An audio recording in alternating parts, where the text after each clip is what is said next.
Hi everyone, Janie here, and today I hope to inspire you with a few cards that I've made.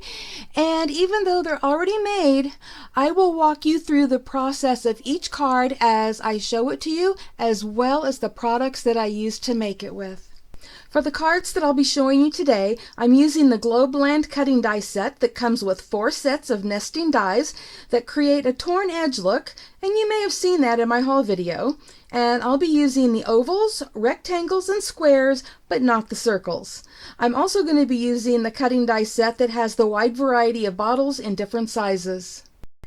Okay, before we get started with the first card, I just wanted to let you know that on all of the cards I used foam tape and my Beacon 3-in-1 glue. Okay, this is the first card, and I have kept it pretty simple. And I also didn't add a sentiment to the front because I'm really not sure what I'm going to be using this card for yet. But the pattern paper layer was done with this rectangle. And there is another rectangle die that is a size bigger, but it's a little bit too big for an A2 size card. And then the oval was cut using this oval. And it was popped up with some foam tape. And then the vase was from this bottle. And this is not the smallest bottle die. It's the in-between size. And I added a flower and a bow, and I added some gems on the corners. And that is how quick and easy this card was to make. And this one I absolutely love. This is actually made from leftovers from tomorrow's project, so you will see that tomorrow. But it is from the Magical Unicorns Junk Journal kit from Victoria Designs. And this was just part of one of the papers and some of the ephemera. And I just love that they went together so perfectly. And the glitter paper is from Close to My Heart.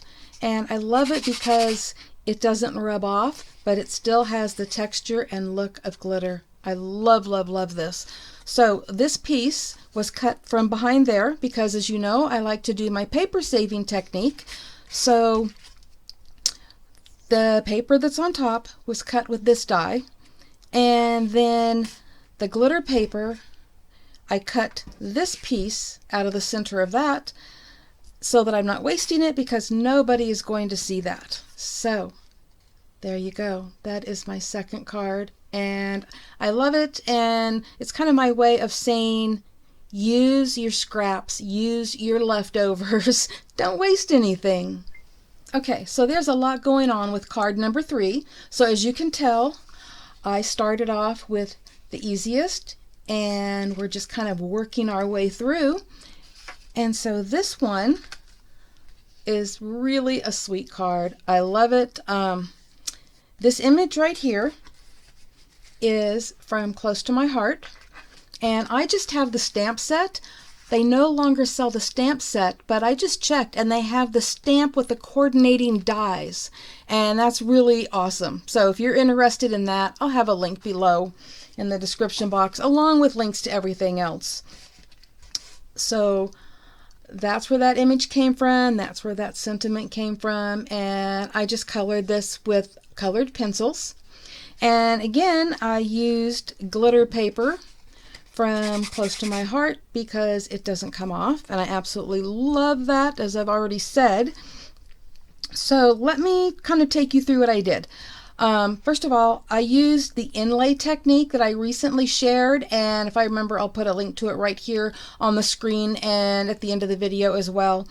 But I used the inlay technique, which means that I had a piece of the glitter cardstock that was 4 1/4 by 5 1/2, and then I used this die to cut out the pattern paper, and I used the same die to cut the opening in the glitter paper.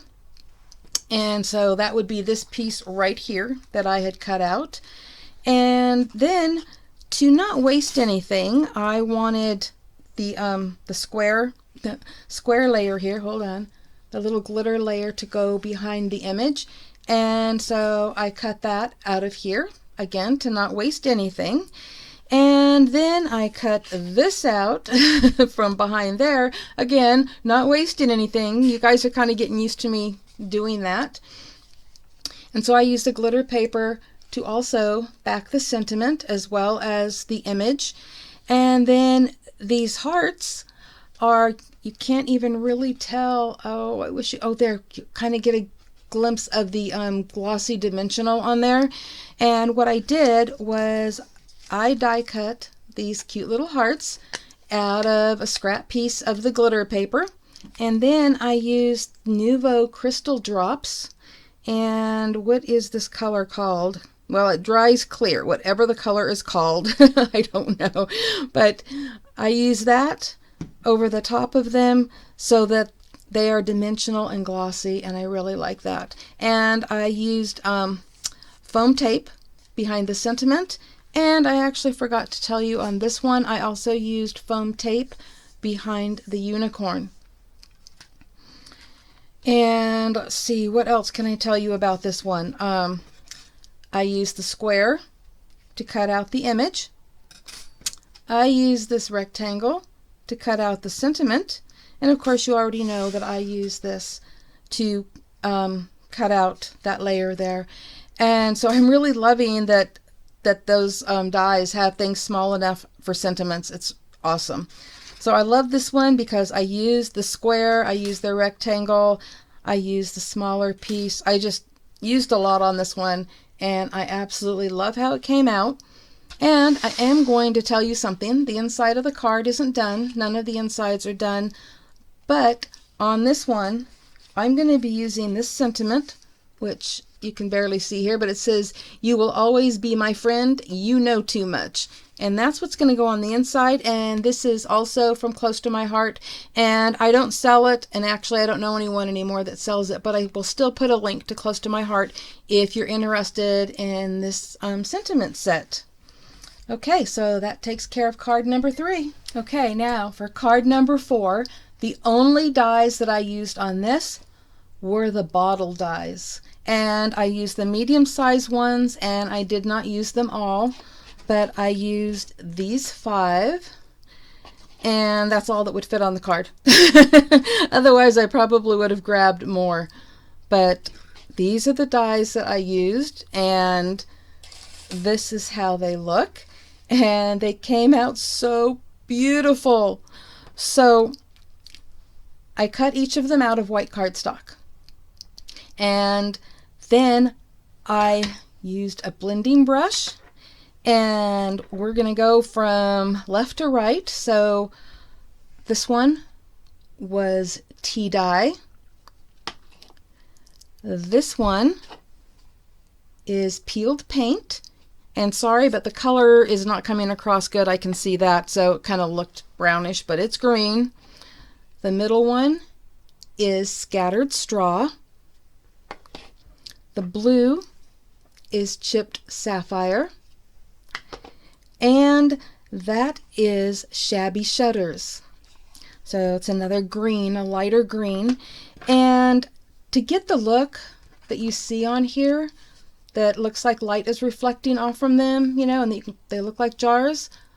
Well, when I did my blending, I started on the outside of each of them and just kind of worked my way around and worked my way in. I never actually went down the center. So what you see there is just whatever ink managed to get there. But that's not all. Look at that. They look like glass bottles. All of them do. And how did I do that? Well, after I made sure the ink was dry, and I actually used my heat gun on it for a minute just to be sure, I went over each one of them with the Emboss It clear embossing ink dabber. So you just put it on instead of using, you know, like you have an ink pad for your embossing stuff and you stamp it and do it. Okay, well, this comes in a bottle with a little dabber on the top, and I would put that over each one. I did one at a time, and then I used this super thick embossing powder, and it's clear, and I honestly don't remember. I think it came from Sparkle and Sprinkle or Glitters Galore or something like that, but they didn't put their information on the jar, so I'm sorry, I really can't tell you, but I'm pretty sure any super thick embossing powder would create the same effect, and it is just awesome. And then to give a little bit more sturdiness to them, I also die cut a second set of them with just the white and glued them together so that they're double thick.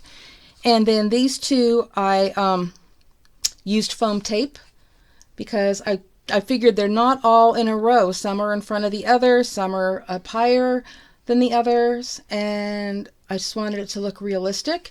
And talking about realistic, let me see if I can get here. So they're sitting on, let's say, a table or a shelf or a windowsill, okay? Well, I did that using this Globeland wood grain set. There is 1, 2, 3, 4, 5, 6, 7 different dies. Oh my gosh, 7 different stamps in there with the wood grain look, so you can create pretty much any look you want. And I used gathered twigs, and I stamped it on craft cardstock, so that, you know, brownish cardstock. And I think it looks really realistic, and I love it. And Thinking of You was, I have no idea what stamp set it was from, but it's one that doesn't exist anymore. And I stamped that using Memento Tuxedo Black ink, and that's actually the same ink that I used to stamp that sentiment as well, and actually stamped the image also. And these flowers have just been in my stash like literally forever, like probably 10 years, I don't know. But I just love this. Oh, and in the background there, I inked that with, hold on a second, Stormy Sky. And again, I just used a blending brush and blended that in. And that is actually the same thing I did for the background on this as well. I used Stormy Sky and just did a little ink blending.